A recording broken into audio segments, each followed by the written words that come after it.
Welcome to Intended Consequences, the official podcast of the StrategyCorp Institute of Public Policy and Economy. I am your host, Chris Loretto, and today we are bringing you another special episode as part of StrategyCorp's ongoing coverage of the Ontario provincial election. We're covering the entire campaign, analyzing the decisions and strategies of the major parties, and what they can tell us about what will happen on Election Day and beyond. Today, I'm pleased to be joined by two of StrategyCorp's very own public affairs strategists, Gary Keller, a conservative strategist and StrategyCorp vice president, and Brian Teefy, a liberal strategist and StrategyCorp vice president as well. Welcome, both. Great to be with you. Thanks, okay, Chris. So we're here to talk Ontario, but it's been a bit of a snooze fest. So I'm going to start us off with a little curveball. Gary, what the heck happened in Alberta? Can you explain it for our listeners? Well, the real battle of Alberta seems to be happening under the legislature dome in Edmonton rather than the Oilers versus the Flames. And it certainly left Jason Kenney, the United Conservative Party leader and premier of Alberta, with even though he won his leadership review at 51.4%, he ended up losing by deciding to resign his position as UCP leader. And, I think the leadership race was a combination, or the leadership review was a combination of factors that got us to this point. It really was a combination of dissatisfaction within the United Conservative Party ranks, especially with some caucus members, some former ministers, and how Kenney has handled a number of issues. And I think Jason Kenney also found himself stuck in the middle between those in the party and in Alberta who, agreed with him sometimes on lockdowns, and those in the UCP who opposed any sort of lockdowns on the right wing of the party. And, Kenney also tried to allow for a great deal of dissent within the UCP, as opposed to really cracking down on people speaking out against policies. I think in the end that probably hurt him more than it helped him, because it allowed an image of a lack of organization, a lack of discipline within the party. And then finally, I think, some self-inflicted wounds over the years certainly, harmed his credibility, whether it was the people going off on holidays as MLAs and as chief of staff during lockdown, during Christmas 2020, or the best summer ever last summer, which ended up resulting in more lockdowns. All of these things came home to roost amongst the UCP membership, who were unhappy with the result and forced a leadership review, which he was not successful at. Well, it's I can't say I was totally caught off guard, but at the same time I was caught off guard. If you go back just a few short years ago, he united two parties. He won a substantial majority government. I would not have predicted this is the way that Jason Kenney would have exited, at least for now, Canadian political life. And I think you talk about the parties being united. They were certainly united in structure, but I think that unity is very shallow under the surface. There are still divisions in that party between old Wild Rosers and old PCs, which have not healed and not knit over the last 4 years. Some accused shenanigans in the leadership which Jason Kenney won in 2017 by some of the old Wild Rosers as well. Certainly hasn't helped him with some of the UCP folks. So I think a combination of these factors resulted in the result earlier this week. Well, I had to ask that question because that for me was, attention capturing this week. We are following the Ontario election fairly closely, but I have to admit, still, it is a bit of a snooze fest, as I think I said on the last podcast, and that's good for Ford, not necessarily good for the opposition parties. But here's where we're at. We're recording this a little over halfway through the campaign. The nomination deadline has passed, so candidates are fixed on the ballot. The leaders' debates are over, and the advance polls are open. So if you haven't voted, get out and vote. But the race is coming down to the wire. The party leaders are trying to intensify their pitches across Ontario, and they're trying to convince voters particularly the opposition voters, of the need for a change. today we're going to focus in on a few areas platform wise, but let me just start with this question. What's your general sense of the state of play? Any major movement over the last week, particularly coming out of the leaders debate? And where do you see the campaign going over its remaining days? Now, Brian, since you're not our resident Alberta Tory, I'll start with you on this question to get you in on the podcast. Yeah, thanks, Chris. I think the debate seemed to solidify what a lot of insiders and media were thinking after the first week of the campaign, and that's that Stephen Del Duca was winning the Progressive primary. He was ahead of the NDP. He had a really strong showing in the debate, and I think a few polls have seen him going up and Andrew Horwath going down a little bit, in particular in Toronto. I think the real interesting thing for me is to look at those numbers in the 905 and other cities and see, can there be movement there? Can you take that growth in seat-rich Toronto and expand it somewhere else to really put the heat on Premier Ford? On the Conservative side, the Premier has continued with a pretty disciplined campaign, managed a couple opposition attacks fairly deftly, I think, and just trying to continue on his way forward without making any mistakes. Gary, what's your sense of the state of play and where this thing's headed? I think post-debate, the debate itself was a little bit like the adage of if a tree falls in the forest. If a debate happens and nobody was there to really listen or hear about it, did it actually really happen or have an impact? And I think maybe it did, like Brian said, for some of the opposition parties, but Ford was basically, it was water off a duck's back. He was able to reiterate his messages. And he got out unscathed. And so, to Brian's point, I think the battle really is for second place here. And can the Liberals convert a number of seats that went NDP orange last time back into the red Liberal category? And how many seats of those can Doug Ford actually convert into Tory blue? And so, we may be heading to a similar result as in 2018 in terms of the Tories at, 74, 5, 6 plus seats. But the rest of the spoils divided up more evenly between the NDP and the Liberals. And of course, there's some big questions there that still remain. Stephen Del Duca looks like he's behind in his own riding. So, let's say the Liberals win, 15, 20 seats and Del Duca loses his own riding. Where does that put him? And if the NDP do lose seats, is this the end of the road for Andrew Horwath? So, there's not a lot of movement, I don't think, between the Tory chunk of vote and the opposition. It's that battle within the opposition for second place, which seems to be the real battle at this stage of the campaign. Yeah. So, it looks like we could have there'll be some inversion of the result maybe for 2 and 3, but largely on pace to maybe see a House similar numbers, at least for the Tories. So let's turn our attention to some of the key issues in this campaign. Affordability has obviously been a real focus. It came up quite a bit for those of you that did watch the debate. It has been the subject of certainly the Liberals' focus this week. Every day they're putting out a new announcement around affordability. This is not a new issue. It's just the dynamics are different with gas being where it's at and where inflation's going. Ford ran in 2018 on a platform of putting money back in people's pockets. But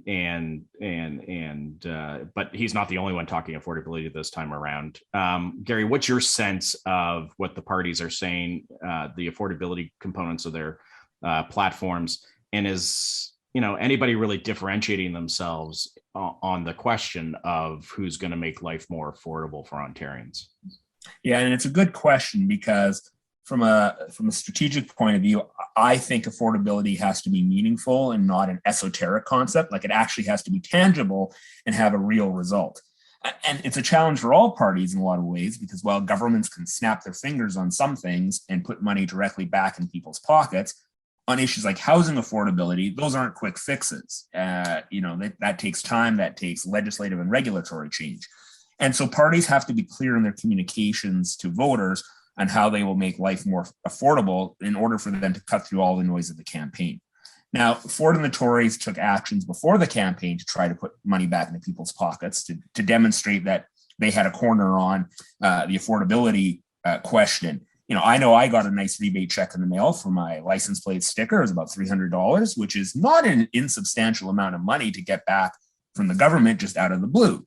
And so, I think including in the past, Ford and the Tories have been successful at trying to address these things that maybe government has done that are annoyances, maybe don't cost major sums of money, but it just feels like the government is nickel and diming you. And a perfect example of that was before the pandemic, when they scrapped the Drive Clean program, which was, 25, 30 years old, and actually did very little to the environment because emissions from vehicles have improved so much in recent years. But it was an annoyance for those who had to go out of their way, find a location, take your vehicle in, pay for the service, just so you could be able to renew your license. A friend of mine that worked in the ministry responsible for Drive Clean said the number one issue that they received correspondence on was getting rid of Drive Clean. By far and away, it was number one, and there was literally no public support for the program. So, if you can take actions like that, or, cutting gas and fuel taxes, and Ford has pledged to do that, those are things that people can see that are immediate. Del Duca and the Liberals did the same thing with their buck a ride. If you trying to win back voters in the GTA and wider, and especially the further out you live and you need to commute, buck a ride might be pretty attractive, more attractive than paying for gas or buying or leasing a car, dealing with all that hassle. So I do think affordability has to be tangible, money in your pocket, as opposed to, sometimes legislative or regulatory change down the road, which is hard to explain in a soundbite. Brian, Gary mentioned the buck a ride. Let's talk about the Liberals' planks on affordability. There's the buck a ride. There's the proposal to cut HST on prepared foods. As somebody who eats a lot of prepared foods, that's somewhat attractive. What's your view on how the Liberals are positioning themselves on the affordability issues? And do you think these planks and some of the other planks they have are actually resonating with voters and driving a differentiation with Ford? Yeah, well, I think you'd forgive voters if they were a little skeptical of all parties' affordability pledges. As Gary said, governments can only do so much to drive affordability. There's global supply chain issues. There's just the to and fro of the economy, and you look at the individual commitments that people make. Ford that in 2018 said he'd cut gas prices. Gas prices are up. He said he'd cut electricity prices. Electricity prices are up. So there's probably some skepticism there among the voters. But you look at the polls, people are concerned about affordability. So I think parties kind of have to do two things. One, they have to look at the contingent of Ontarians who are considering voting for their party and think about how they can develop platform pieces around affordability that speak to those individuals. You see a lot of car drivers, people who maybe use their vehicle a little bit more, and Ford's promises around the vehicle registration tie in there. On the Liberal side, you have the same thing with transit, prepared food, maybe a few more essentials that appeal to voters more likely to consider the Liberal Party. So I think both the Liberals and the Conservatives have done a good job developing affordability pledges that appeal to their voters. At the end of the day, I think the biggest platform piece that can really drive affordability for Ontarians is housing, and that's not dollars in your pocket. That's more the system change. How do you get that housing built? Which I think is challenging, and it has been somewhat separate from the affordability debate in the election so far. Let's talk about the NDP and affordability, Brian. What's resonating, if anything, from their platform on what they are promising to do on affordability? I think part of the challenge with the NDP platform, and to a certain extent, the Green platform too, is they didn't take enough of a retail politics look at, okay, what is in the news, what is what can they what will resonate with people sort of in a soundbite election, right?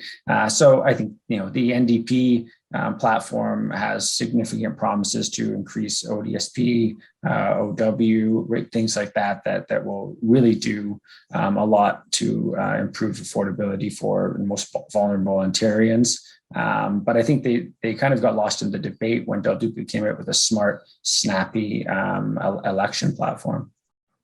Yeah, Gary, like when I look at the NDP platform on affordability, and maybe this is my small c and big C bias coming across, so I'll declare that, but the solutions seem to be big government programs as opposed to there's an assault on your wallet and I'm going to reduce my share of that assault on your wallet, right? By removing taxes or whatever I can on things. And then the NDP too, the other thing I can't square in my head intellectually is wanting the OEB to regulate gas when they're also running on a Green New Deal. So, what's an optimal price of gas kind of thing? That doesn't contradict what you're trying to achieve from a climate change perspective. Am I wrong in saying, and I think it reinforces what Brian was saying, they just went the opposite way on the affordability issue, and that may actually be hurting them. Yeah, taking a look at the platform in preparation for our discussion, the NDP platform, they do have more of those down the road, long-term fixes that rely on either a big government program or, government to take a regulatory or legislative action in order to drive change. Perfect example of that is, they're promising to get to $10 a day daycare faster. And the subtext is, well, we're going to do it with better negotiations with the feds. Well, I mean, any level of government trying to negotiate with the feds on anything, that is not a quick fix. Addressing exclusionary housing and building affordable homes, I mean, that's important, but that takes time to implement. And, both the NDP and the Liberals are promising some form of rent control, which could be more quickly implemented. But, the devil's in the details on that. The one quick win I saw in this platform, it was fairly targeted, was immediately increasing wages for childcare workers.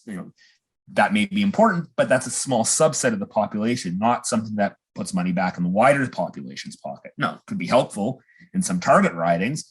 But again, in their entire platform, I'm not seeing those wider immediate wins for voters, unlike the Tories and the Liberals. And whether that's by design or accident would be a good question for the New Democrats. But, the challenge is if the NDP's message isn't cutting through and it's not politically appetizing enough because it's too complicated or too hard to understand, then that's not a successful message to voters. And you've actually, wasted some of your political capital then in making those pitches. So, in addition to affordability, the other big theme, if we can say there's been any big themes, but from a policy perspective, has been building stuff. In the Tories, get it done. Ford is very much out there talking about highways and infrastructure. He's marrying that with private sector labor union endorsements. Saying I'm the only party that is going to build stuff and get it done, help us grow. Is this working for Ford, and is it a contrast that we think the opposition parties are pushing back on and making some headway on, or is this an area where maybe they were kind of ill prepared going into the election? Tiffy, I'll start with you. Yeah, I think the message around building infrastructure and housing, it's definitely one that Ford has really stuck to. I think it fits. It fits his brand as a leader. It ties into the private sector union support that he's garnered. So I think that's really helpful. I think the one place it is hurting, and it's surprising because the government did start to take this issue even more seriously in the last few months of government is on the housing front. I think his housing plan at the end of the day was a little weaker than anticipated, didn't rise up to expectations. I think due to the complexity of the issue, due to some stakeholder pushback. So we'll see if he can hang on that, if it can stick around for another week and just focus on that, or if do the media get tired of the same message and challenge him a little bit more? Do the opposition parties, are they able to bring out some of their platform pieces and and just sort of draw some comparisons that are helpful on the building and construction piece? Gary, are you seeing anything in the other parties' platforms that to Brian's point, may give the Tories a run for their money on an issue like housing? I mean, I think building transit and building highways, infrastructure, that type of stuff, I think the Tories are fairly well insulated. But Brian brings up a good point. Is there a vulnerability for the Tories on housing supply and affordability? And are those vulnerabilities potentially being exploited in the platforms of the other parties? Yeah, and I don't think they actually are. I mean, the other parties have policy prescriptions for housing and building more housing quicker, but they're all similar in nature, right? They don't really differentiate themselves very much with what Ford is planning on doing. And yeah, Brian is right about the housing plan. You might not. It's probably by design. You don't want to go too far before an election and put a big target on your back over an issue which is obviously top of mind for so many people. But I think the whole theme of building stuff, getting it done, I think it actually is working, because I think there's a bit of an agreement across the country that it's increasingly harder and harder to build the stuff that we want, not just like housing, but roads, highways, pipelines, due to regulations or government intervention or zoning. I mean, Pierre Poilievre, who's running for the federal conservative leadership, is literally running on a promise to get rid of what he calls the quote unquote gatekeepers. So I think there's an undercurrent there of we can't get stuff built in this country, and Ford is directly taking that on. But Ford has also made no secret of his desire for mass transit, subways, LRT, GO expansion. At the same time, not denigrating people who use cars for their everyday commute or taking the kids to arts or sports. There was a poll out at the start of the campaign that said people in the GTA, especially the 905, who own cars, were vastly more likely to support Ford and the Tories. I don't think you can ignore that. So, at the core of what they're trying to do and build infrastructure are projects that touch the everyday lives of Ontarians. Highways, transit, and also hospital and healthcare. Coming from Alberta, I was shocked when I saw the state of Ontario's hospital infrastructure, 20 years ago. And I've had some experience with the healthcare system since then, and still quite shocked about the state of some of the facilities. The hospitals are doing the best that they can with what they have. But, by building new hospitals, especially in, suburbs and exurbs that have been, maybe underserved, is really, I think, tangible to voters. And then to Brian's point as well, the other end of this is all the construction jobs that it's creating in the province. And Ford is now reaping the benefits of having 6 major building trade unions openly support them. This hasn't been talked very much in the media, but this is really a massive, massive shift in the Big Blue Tent coalition. Labor Minister Monty McNaughton's also played a big role in this shift. But the Liberals basically created the Working Families Coalition of unions to send millions of dollars to Liberals in campaign donations and organize the vote for them.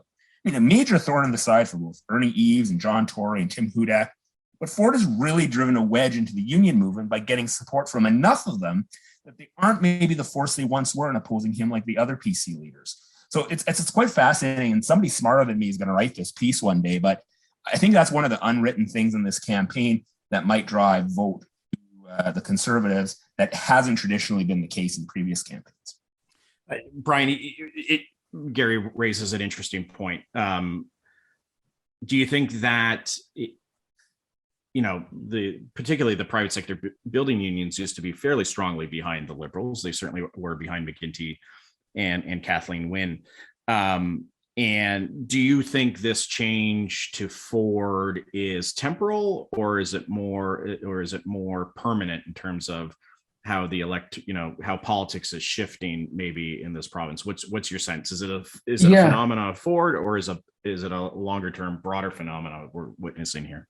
I mean, I think it'll be really interesting to see how that shift continues, and if it's if people if it's temporal or more of a Ford piece. I think it's more of a Ford piece. I think he really, despite being a business owner and son of a member of parliament, he really has an appeal to, I think, working class voters that some conservative leaders have a challenge with. I think that opens up more people to consider him, and he recognized that early, him and his team, and I think both him and Minister McNaughton have capitalized on that to the extent they could, and that's reaping benefits for this campaign. I think one of the challenges, if we can look forward to after June 2nd, is inflation is going up. A lot of those construction unions that are supporting Ford are in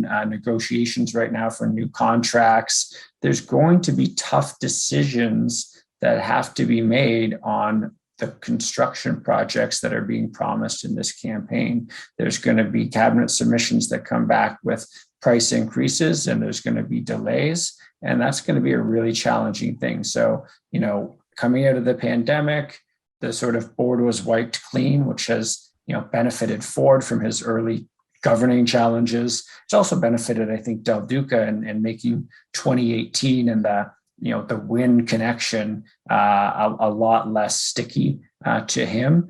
I think in the election after this, there's going to be a whole new set of issues, a whole new set of challenges that may make it more ripe for an opposition party to capitalize on and make the shift temporal. I'm going to end on this question. Just kind of reverting back to the overall state of play. Give me your sense of how each of the leaders has performed. Have they met expectations, exceeded expectations, or have they come in under expectations? Gary, give me your sense on that really quickly on Ford, Horvath, and Del Duca. I think Ford has met expectations for himself and the party. They've had a very steady campaign, steady as she goes, a bit of a bubble. We're hearing that in the Ottawa area, for example. They've encouraging candidates not to do media or town halls or that sort of thing, to just stick out there and get the vote out and door knock. And so they're trying to run a front runners campaign and avoid any missteps along the way. I think, Del Duca's first campaign as a leader, I think he's actually done well in the debates, but he still has a long way to go to introduce himself to people. And I think that is part of one of the things that is happening in this campaign. But the question is, it's great if he can increase his seat count.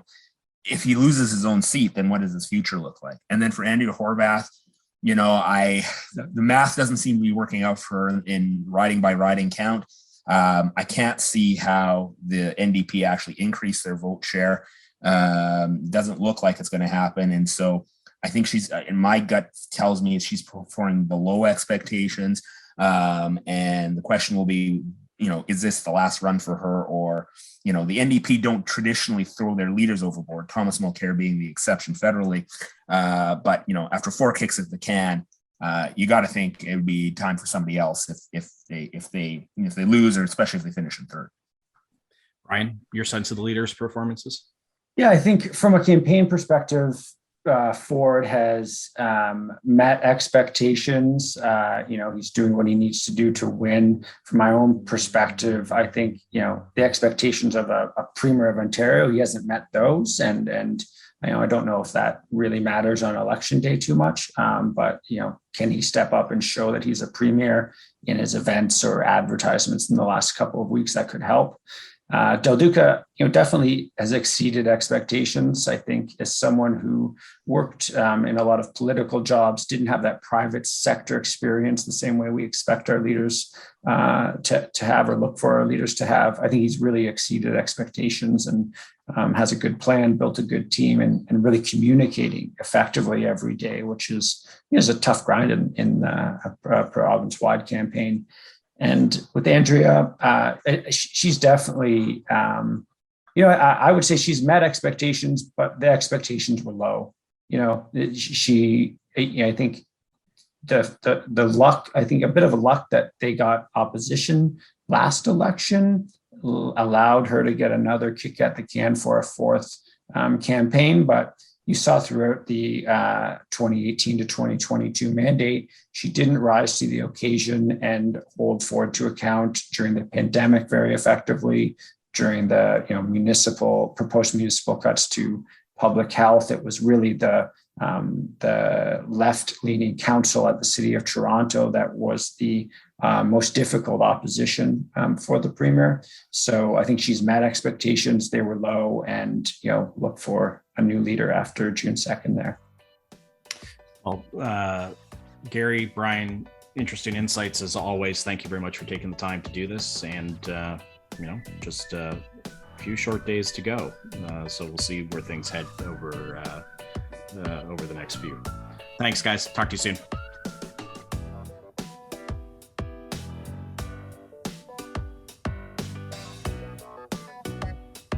Thank you for listening to Intended Consequences, the official podcast of the StrategyCorp Institute of Public Policy and Economy. The views expressed during this podcast are not necessarily the views of StrategyCorp. All rights for this episode are reserved, and the guests on this podcast might be current or past clients of StrategyCorp. To find out more about the Institute and to subscribe to our written material or to find past episodes of the podcast, please visit our website at www.strategycorp.com/institute. Until next time, I'm Chris Loretto.